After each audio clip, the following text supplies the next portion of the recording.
ever wondered what it's like to collide with a train? Well, it didn't feel like anything. It just felt like I sort of went bang into something. Carol Roxburgh survived the crash, but can remember very little. Don't remember the train at all. It is a common affliction among survivors.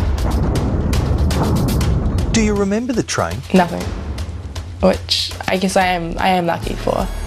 Nicole Vrugenhill suffered a massive head injury. She also lost one of the most precious people in the world to her. Your mum was killed? Yeah. And your little sister? She battered and bruised, but she walked out.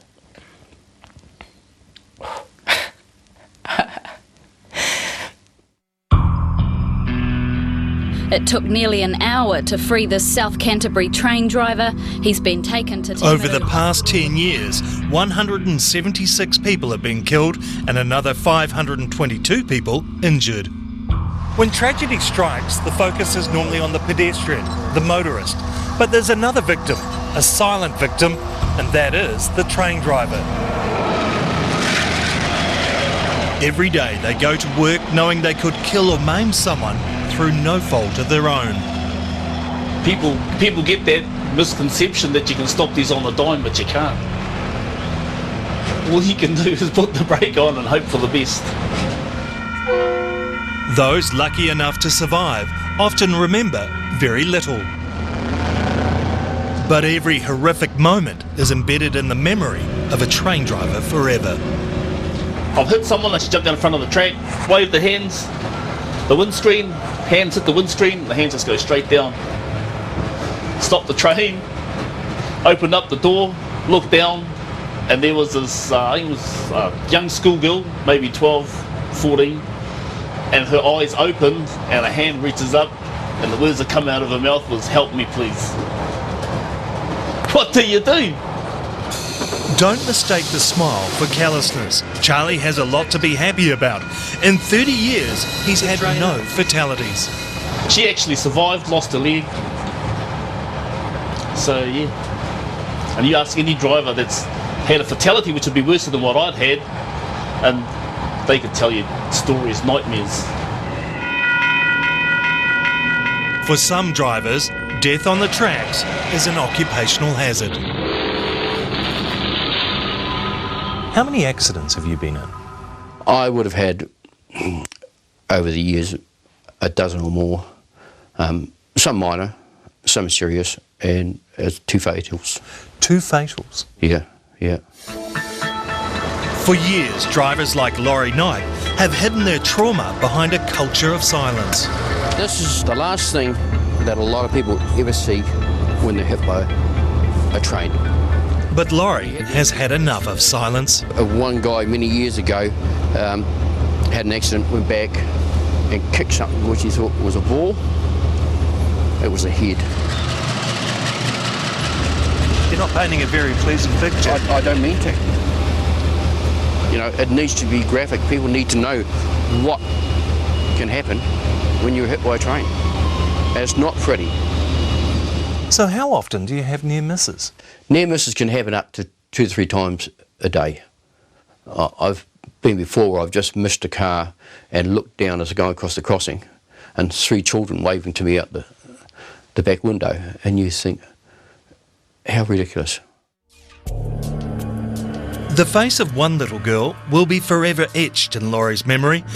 13-year-old Nicole and her little sister Kelly were being dropped off to school when her mum, Karen Vrugenhill, drove into the path of Laurie's freight train near Bluff 10 years ago. Just as I was getting to the crossing, the vehicle moved across into the path. And at that time, I seen Nicole turn around and look at the loco.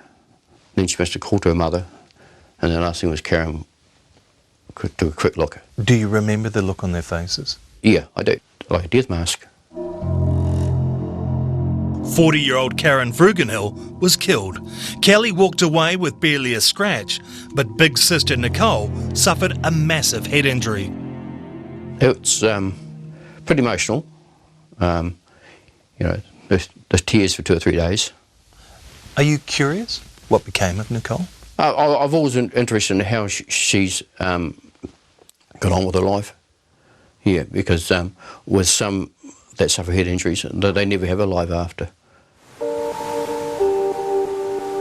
Milford Sound.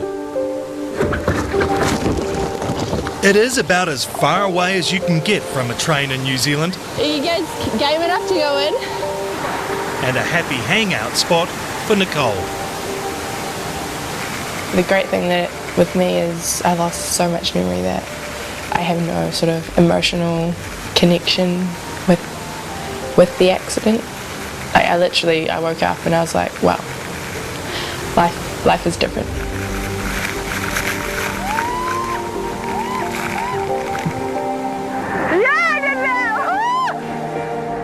Nicole is incredibly lucky. There are very few telltale signs of the head injury that nearly claimed her life. Do you have a scar on your head? Yeah, I have a big scar along here. Want to feel? Is it? Yeah, like right there. Oh, you can feel the dent. Yeah, it's quite a big dent. Yeah, denty. Deceptive. Nicole has no memory of the accident, monitors, but is curious draining. what became of the train driver. I have thought of him, and it must be, he must be haunted by this every day, because he couldn't do anything about it, and I know he couldn't. Would you want to meet him? I think I'd like to meet him. Yeah. It was at this crossing, right outside Nicole's family home, that the tragedy unfolded. And it was here that two very different victims decided to meet. Hello, Nicole. Laurie. I remember you. You don't remember me, though. I don't remember you. No? How are you, Great dear? to meet you. Good to see you looking so Been well. Hey, long time. Long time. Hey, just a schoolgirl when I last seen you. Hey, A small schoolgirl. a small schoolgirl. Yeah. No, you've done well. No. For what you went through, you pretty come pretty well. Yeah. Yeah. So what are you doing? This cross marks the spot where Nicole's mother, Karen, died. But yeah, we were coming, as I said, we're coming this way. Your mum had actually stopped, Yeah. but then for some reason, she moved across. And that's how we connected you. It is an Yeah, awkward yeah. reunion, but there's no blame, no anger, no bad memories for Nicole. It's something I think I'm blessed with, is the fact that my brain doesn't want me to remember. Exactly, yep. So I'm happy for that. You guys don't need to know those things, and you just need to move on. Treasure those memories that you have. At the end of the day, I guess it came down to human error. Cars always give way to trains. And just that day, humans make mistakes. The real tragedy is, if current statistics are anything to go by, between 10 and 20 New Zealanders will die on the tracks before Christmas. And it isn't until they actually have a close call that they have to think about it twice. But for some people, that first close call is their last call, and it's all over. After the break, why are some people so complacent around trains?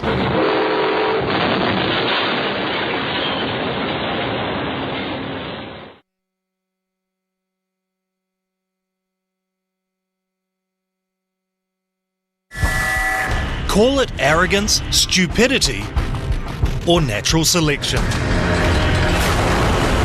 All around the world, people do the dumbest things around trains, and it's the drivers that have to live with the consequences. One of our drivers here had 9 fatalities. fatalities, yes. That's awful. Tis. But what can you do about it?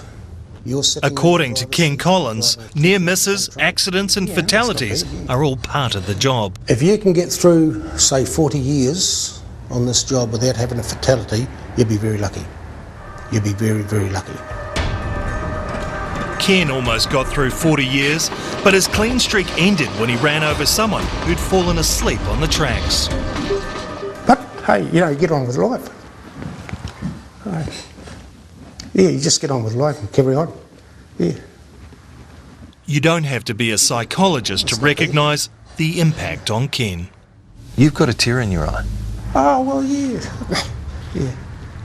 Yeah. You can't put it behind you. Yeah, you do. But, yeah, it's just part of life. Yeah. Trains are big, deceptively fast, and can't stop quickly. Over the years, there have been some graphic and chilling ad campaigns. The warning is clear. But despite $1 million being spent upgrading crossings every year, the problem remains. We can only do so much. If the motorists or the people still want to lay on the track or drive through red lights, we can't do anything. So how can anyone drive into a train? It's a question Carol Roxburgh asks herself every day. Late last year, after a glass of wine at her sister's grave, she drove home and straight into the path of a freight train near Christchurch. It still haunts me. It really does, how I could hit a train. They're huge. I mean, you can't miss them. The accident happened just a couple of kilometres from her home.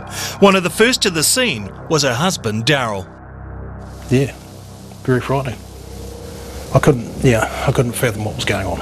You know, when someone hits a train, you don't expect them to be alive, let alone breathing at the scene, sort of thing. So I thought, you know, the injuries Carol's come out with actually blows me away. Carol was doing just 50 k's when she hit the train. And that's it? That's it. That's what a train does to a car? Apparently, yes. She escaped with a concussion, a broken ankle, bruising and one small cut. So what do you think when you look at that now? I'm quite sick in my stomach, to be honest. I can't believe I survived it. I really can't believe that it was me that was in that car.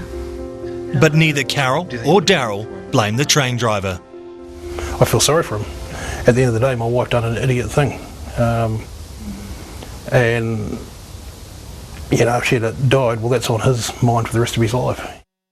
Carol was charged with DIC, lost her licence, but got a second chance of life. I did do a stupid thing. Your fault? Yes, totally my fault. I hit the train. The train didn't hit me. Whether it's complacency, inattention, or simply a desire to shave a minute off the journey,